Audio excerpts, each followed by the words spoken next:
Coisinha linda, né? Espero que não seja imperativa como ele, porque se for, a Aninha está arrumada, né?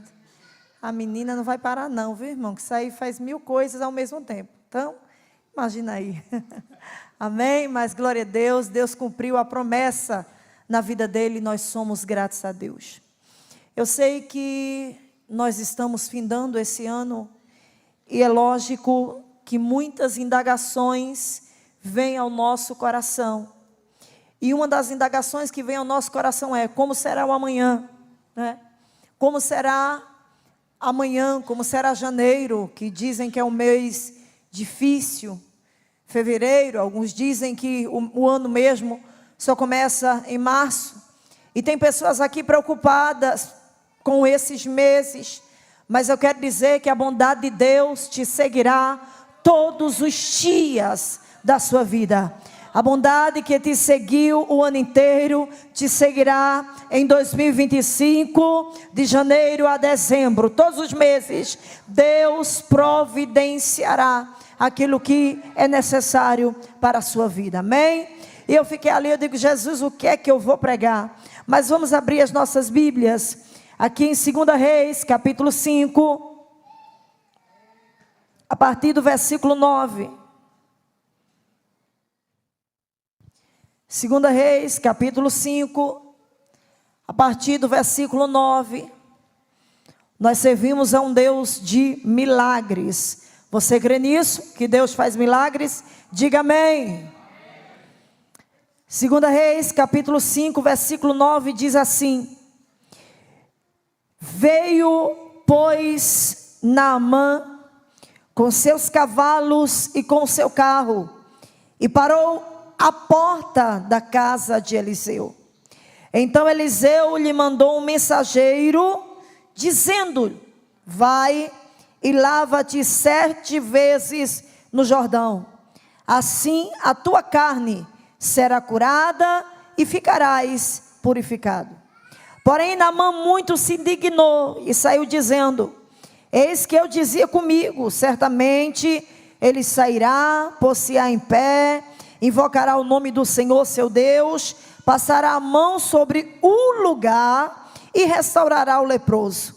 Não são porventura Abana e Farpá, rios de Damasco, melhores do que todas as águas de Israel?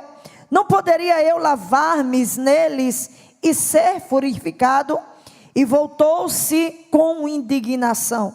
Então chegaram-se a ele os seus servos e lhe disseram: meu pai, se o profeta dissesse alguma coisa, porventura não lhe faria alguma coisa difícil? Quanto mais dizendo: lava-te e ficarás purificado. Então desceu e mergulhou no Jordão 7 vezes, conforme a palavra do homem de Deus, e a sua carne tornou-se como a carne de um menino, e ficou purificado. Amém? Glória a Deus.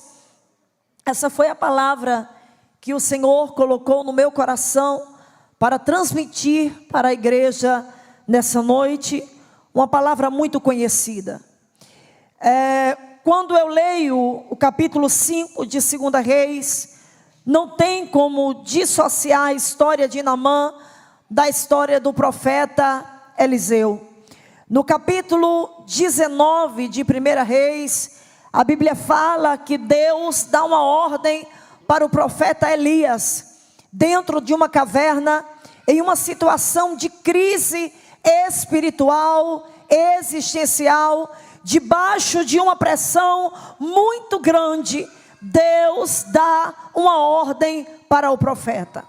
Porque eu quero dizer a você que o estado do profeta, ela não muda a vontade de Deus, ela não muda os comandos de Deus. A vontade do profeta e o estado, muitas vezes a fraqueza espiritual em que o profeta, o conflito em que o profeta está enfrentando, não muda o que Deus tem a fazer através dele. E poderia ser que nós esperássemos que Deus chegasse para o profeta Elias, que estava em crise, que já tinha caminhado muito tempo em crise e descansou debaixo de um zimbro, dormiu debaixo de um zimbro, comeu debaixo de um zimbro, voltou a dormir debaixo de um zimbro. Ele estava cansado, ele estava exausto, e quando ele sai dali, ele caminha, ele entra numa caverna, e ele não entende por que Deus não se revela para ele diretamente naquele momento. Momentos de crises faz parte da história da humanidade, mas a crise nunca vai impedir os propósitos de Deus de se cumprirem na sua vida. Aquele homem passou por uma situação extremamente difícil, e ele entra dentro da caverna e fica lá, e passa vento, e passa fogo, e passa tempestade. Quando passa uma brisa suave, Deus fala com Elias. Deus se revela a ele. E pode ser que nós, pela nossa ótica, em momentos de crise, venhamos esperar o quê? Que Deus venha aliviar o nosso ego, ou levantar um pouco o nosso ego. Mas profeta, Deus não levanta ego de profeta. A profeta, Deus dá ordem. É diferente. Deus não levanta ego de profeta. A profeta, Deus dá ordem. E Deus poderia chegar para Elias e dizer: você é um profeta bom. Você venceu 850 profetas de Baal e de Azera. Você venceu o maior desafio da humanidade. Mas Deus não tocou nem no assunto. Porque glorificado não é o nome do homem, glorificado é o nome de Deus. Elias não venceu porque ele era bom. Elias venceu porque ele clamou ao Deus de Israel, e ele disse: o Deus que responder com fogo, esse é o Deus de toda a existência. E quando Deus se revela para ele, Deus, em vez de dizer: meu filho, porque tem dia que eu e você tá tão machucado, está tão maltratado pela vida, que nós queremos que Deus chegue para nós e diga assim: meu filho, se levante, eu lhe amo, meu amorzinho de Jacó, bichinho, se levante, venha cá. Não. Sabe o que Deus fez com Elias? Se levante. Hã? Levante-se, vá ungir a Jeú. Você vai ungir Eliseu, filho de Safate, profeta em seu lugar. E você vai ungir a Azael, rei da Síria. Mas como assim? Eu estou só chorando, sofrendo, aí estou o bagaço. Deus me dá uma ordem, para quê? Vai lá, dá um abraço. Mas quem está precisando de abraço? Sou eu. Quem está machucado, ferido na história, sou eu. Só que você esquece da palavra que o apóstolo Paulo disse: o poder de Deus se aperfeiçoa na fraqueza, pelo que me gloriarei nas minhas fraquezas. Aleluia. O vaso está sendo aperfeiçoado. Deus te levantará com autoridade. Você não precisa de migalha. Alabaras toca o montrio. Daramantio fargiaramacio. E ele estava em crise. Israel estava em crise porque Jezabel, dona Jeza, disse que onde pegasse Elias, a crise era geral. Só que Deus não quer saber no contexto geral. No contexto geral, Deus está preparando surpresa. Enquanto a terra se agonia, enquanto gente corre para lá e para cá, todo mundo com medo de alguém, todo mundo com medo de Jezabel, Elias diz: Senhor, me mate. Sabe o que é que Deus diz para ele? Senhor, ficou só eu. Deus disse: não, ficou só você não. Hã? Só tu? Ficou só eu. Não, tem 7.000 que não beijaram a Baal. Tem mais. Dentre esses 7, vou te apresentar um. Vai lá, no Vale do Jordão, na casa de Safate, em Abel-Melá, e unge Eliseu, profeta, em teu lugar. Enquanto o mundo está aí correndo para lá e para cá, Deus está escolhendo pessoas para uma grande obra. Diz ao irmão que está do teu lado: ei, é noite de escolha. Diz para ele, diz: ei, é noite de escolha. Deus te escolheu para uma grande obra. Você não vai viver de migalha.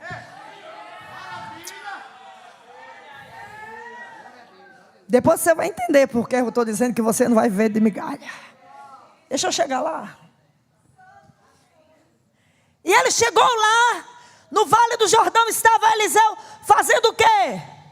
Contando ouro e prata? Não. Arando a terra. Cuidando de junta de bois. Vai. Chegou lá sem muita conversa. Porque Deus é assim, ó. Quando Deus só aproveita, pá, recebe. Profeta, já, meu senhor, já. Deixa eu me despedir do meu pai e minha mãe. Mata aí um boi, uma vaca, fez uma festa. Vou seguir a Eliseu, vou seguir a Elias. E ele segue.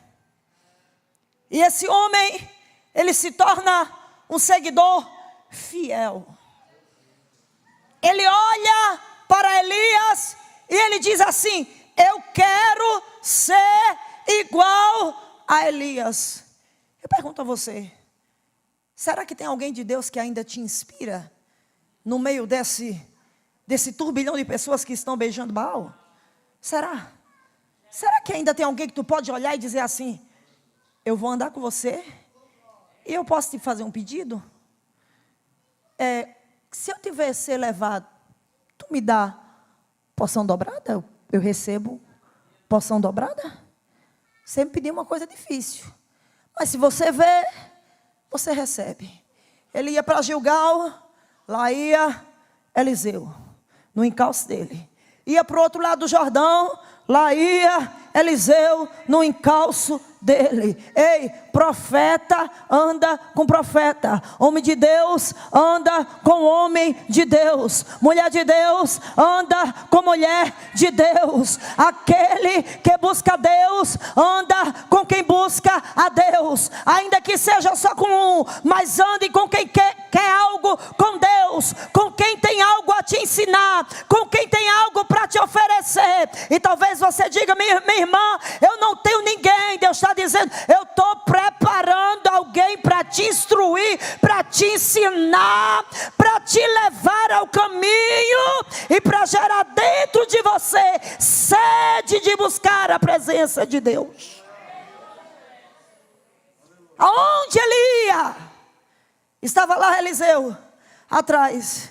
Aí no dia que Deus chega de surpresa, olha, de repente Deus... Eu gosto desse Deus. Eu gosto dele.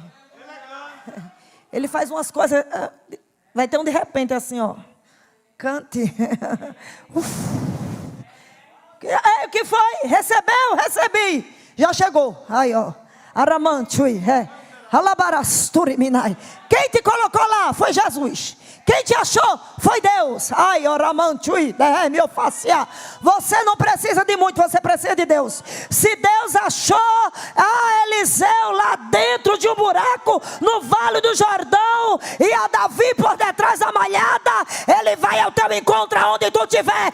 Ele manda te buscar. Ele te apresenta e Ele diz: só senta na mesa quando Ele chegar. E quando foi o dia de Elias ser levado, estava ele lá. Elias desceu uma carruagem e veio o redemoinho. A carruagem separa Elias de Eliseu e Elias sobe no redemoinho. Ele nunca subiu em carruagem, não. Foi redemoinho. Subiu. Quando ele sobe, escute, segure a bênção e fique esperto no que Deus está liberando para você. Não durma no culto, não. Sabe o que ele faz? Subiu, a capa caiu, é minha. Peguei, oh glória. A capa é minha, peguei. Aí como prova, agora vem a prova. Será que a porção está mesmo na capa? Jordão cheio. Ele estava de frente ao Jordão. Eu gosto de palavra, porque a palavra mostra um Deus tão grande, mas tão grande. O Jordão cheio, e quando Eliseu, ele pega a capa de Elias, pega a capa e grita: aonde está o Deus de Elias? Joga sobre o Jordão abre no meio e ele passa para a glória do nome do Deus de Israel. Ei, recebe aí, recebe. Deus está liberando sobre a tua vida. Ai, aqui não tem capa, mas tem pão do céu que está descendo sobre a tua vida. Deus vai abrir o Jordão, você vai passar e o nome do Senhor vai ser glorificado. E esse homem, ele ficou conhecido. Diga comigo, esse homem ficou conhecido. Repete, esse homem ficou conhecido. Como era o nome desse homem? Repete comigo, Eliseu. Eliseu. Profeta. Havia um rei, um homem, comandante da Síria, leproso. E a lepra, até alguns anos atrás, era uma doença altamente contagiosa. A lepra, ela tirava o homem do convívio social. Só que as regras da Síria poderiam ser diferentes das regras de Israel. Eu não sei como, talvez a lepra de Naamã fosse uma lepra localizada, porque a Bíblia diz que, ele diz assim, eu pensei que ele ia botar a mão no local da lepra. Poderia ser a lepra no local, ele não poderia ser totalmente leproso. E mesmo com a lepra, ele exercia o comando das tropas. E no comando das tropas, ele era bom no que fazia. Porque a lepra, a doença, eu não falo da lepra pecado, eu falo de doença. A doença não impedia dele ser bom no que ele fazia. Ele era bom. E ele levou a Síria à vitória. Ele era um comandante que aonde ele chegava, as pessoas batiam continência. Chegou Naamã, esse homem é bom na guerra. Ele é estratégico de guerra. Mas a Bíblia vai falar do porém da vida de Naamã. Existem pessoas que são boas lá fora, que são boas no que fazem, que são especialistas naquilo que colocam nas mãos delas. Mas quando elas chegam dentro de casa, a ferida está aberta. Quando elas chegam dentro de casa, quando elas entram dentro do seu quarto, a sua fragilidade aparece. Quando ela entra dentro da sua casa, aquilo que dói no seu peito começa a transbordar. Assim era na vida de Naamã. Aquilo que doía nele aparecia quando ele estava dentro da sua casa. Mas Deus é tão bondoso que a menina que ele levou como escrava, uma menina que não tinha nome, uma menina que a Bíblia diz que era escrava, mas era uma menina de Deus, era uma menina cheia de benevolência. Ela diz: eu tenho o caminho da cura para Naamã. Sabe por quê? Eu sou escrava, mas em Israel tem profeta. Adaió, que é meu farguió. E quem tem Jesus tem tudo. Jesus diz remédio. Jesus diz o nome da doença. Jesus diz nome de ladrão. Uma vez entraram dentro da minha casa, roubaram um objeto meu. Eu recém-batizado no Espírito Santo, pastor. E eu fui orar. Eu lembro que foi uma oração mais engraçada e curta que eu fiz. Eu disse: Jesus, eu ainda nem paguei. Já me roubaram. Aí o Espírito Santo soprou assim dentro de mim. O nome. Não vou dizer o nome, né? Claro. Fulano de tal. Eu me levantei. Disse: mamãe, eu sei o nome lá. Eu sei quem foi. Mamãe disse: você vai arrumar uma confusão tão grande. Oh não, mulher. Foi Jesus que me disse. E eu vou agora na casa da mãe dele. Cheguei lá, bati na porta. Se fosse hoje, né, depois de 20 anos de crente, quem sabe eu... Meu Deus, será que foi Deus mesmo? É melhor ficar quieta, pode dar um processo. Mas cheia de Deus, recém-batizada, cheia de fogo. Bati na porta e disse: ei, dê uma olhada por aí, debaixo de cama, minha filha, eu vim aqui, porque Jesus me disse que seu filho pegou um negócio meu. Olhe por aí. Quando ela foi, que olhou debaixo da cama, estava lá. Ela pegou, enrolou, me entregou, pediu perdão e eu levei de volta. E eu disse: olha aí, mamãe. Eu não disse a senhora? Ai, Jesus diz nome de ladrão. Jesus diz nome. Ai, da cama subrinai, redergiosteremia, de quem está precisando de vitória. Jesus vai lá no juiz, fala seu nome. Jesus manda lhe chamar. Jesus faz como Ele quer, porque Ele é Deus que se revela. E essa menina, ela diz assim: olha, eu conheço o profeta. Ela diz à mulher: vai lá, porque ele vai ser curado. Com todo respeito, se ela fosse vingativa, ela dizia: eu quero que ele morra. Me trouxe para cá, me escravizou, eu acho é pouco. Não, ela era de Deus. E quem tem Deus, ele é amassado, pisado, mas no fim não é ruim. Não consegue. Porque tem Deus, a essência de Deus. A essência de Deus é benigna.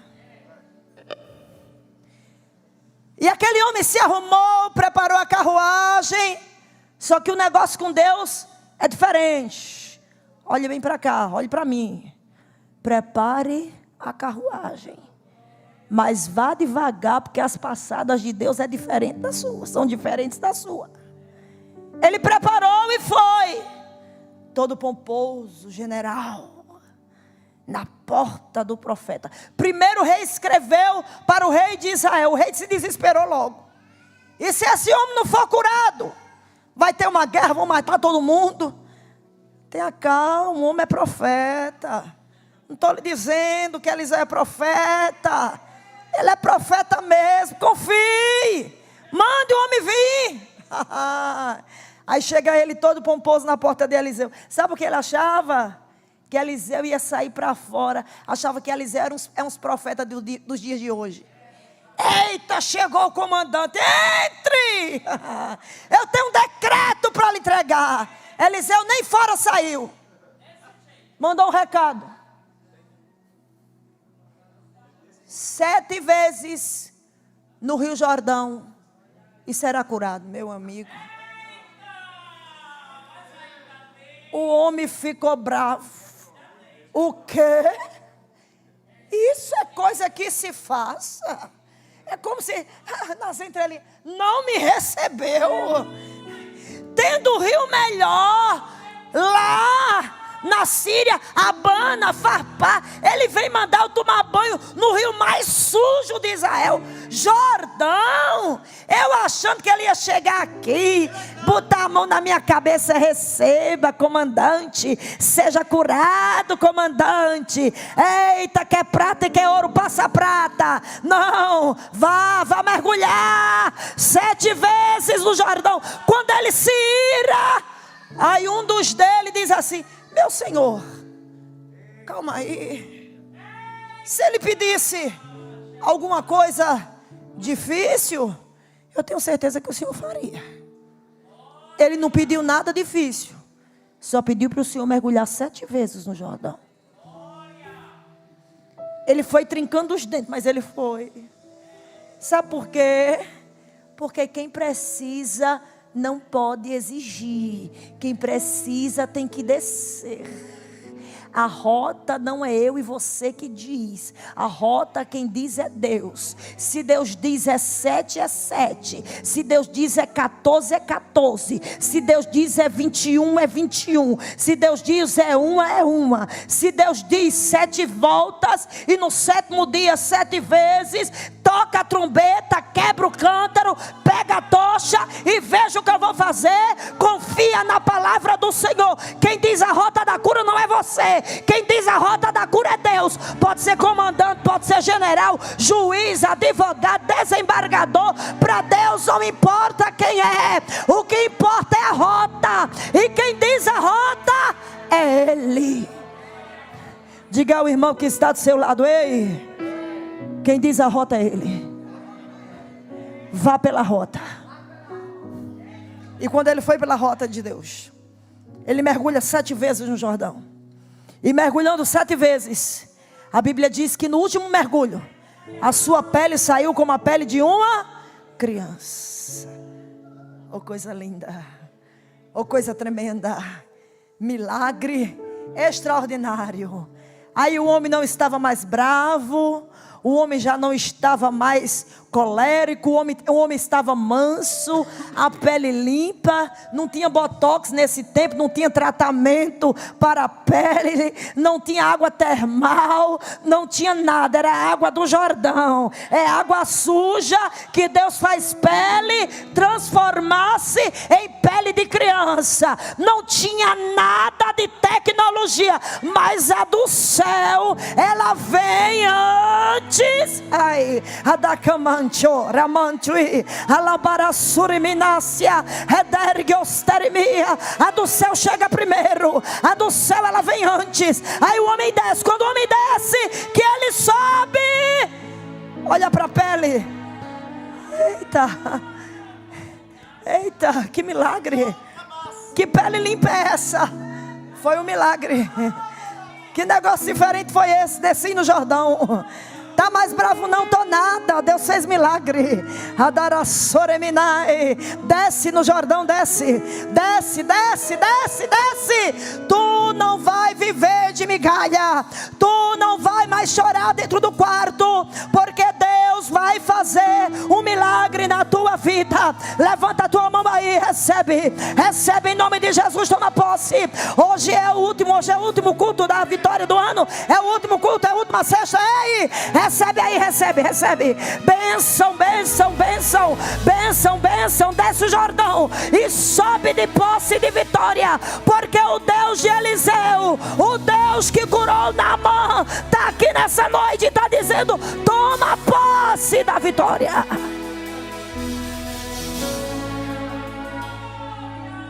Ai, ai, stekemio. Hedioramancho fácil. O homem estava bravo. Eu pensei que ele ia tocar em mim e dizer: sai, lepra. Não, tem que descer. Tem que tirar a farda de comandante. Tem que tirar as joias de comandante, os anéis. Aí tem que se humilhar. Tem que descer mais um pouquinho. Só mais um pouco. Quantas vezes? 7. Mas irmã, estou cansado. Na terceira vez você já está cansada? Não, minha irmã. Ei, levanta, mergulha de novo. Deus vai fazer milagre na tua vida. Não importa quantas vezes você vai descer o Jordão. Quem estava bravo, quem estava orgulhoso, saiu diferente, saiu transformado, saiu curado. Escute uma coisa. Quando eu disse aqui que Eliseu não viveu de migalha porque era profeta, escute uma coisa. Olhe bem para mim. Deus cuida de você. Repita comigo: Deus cuida de mim. Diga: eu não vou viver de migalha. Por quê? Porque quando o milagre estava feito, Geazi ele tinha umas ideias mirabolantes. Ele era esperto, estava de olho na prata, estava de olho no ouro, Aí o que é que Geazi faz? Ele sai nas ocultas, pega uns moços e corre atrás de Naamã. E vendo Naamã que Geazi ia atrás dele correndo, e ele disse: o que foi? Ele disse: não, meu senhor mandou aqui. E ele insistiu com ele, e pegou 2 talentos de prata em 2 sacos, e 2 mudas de roupas, e deu aos seus servos. E chegando a certa altura, tomou das suas mãos e guardou na casa, e despediu dos homens, os homens se foram. Ele correu atrás do ouro e da prata, andou com Eliseu, viu tudo, não aprendeu nada, porque Geazi não aprende nada. Geazi não Eliseu aprende. Eliseu segura a capa, Eliseu assume ministério, mas Geazi não aprende nada, porque Geazi só quer ouro e prata, e quem quer ouro e prata se perde.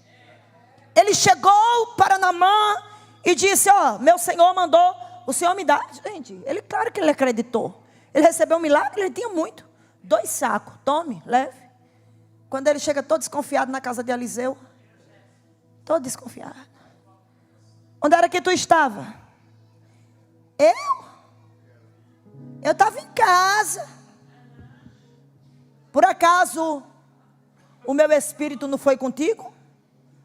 Quando tu fosse até Naamã atrás das pratas? Pois agora a lepra que estava nele vai ficar em você, para você aprender. Andou com o profeta o tempo todo, não aprendeu nada, não quis herança, mas ficou com lepra. Porque quem não aprende, aprende na dor. Morreu leproso. Ande.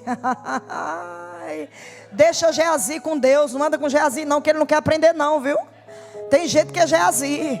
Quanto mais tu ensina, mais ele quer o errado. Quanto mais tu ensina, mais ele se desvia. Quanto mais tu ensina, mais ele não quer. Ele quer distorcer o que Deus diz. Ele quer distorcer o que Deus fala. Ele usa nome de profeta. Ele tem cara de profeta, mas ele não é profeta. Ele é Geazi. Ele está leproso. E a lepra vai aparecer porque Deus é grande. Fica de pé comigo nessa noite.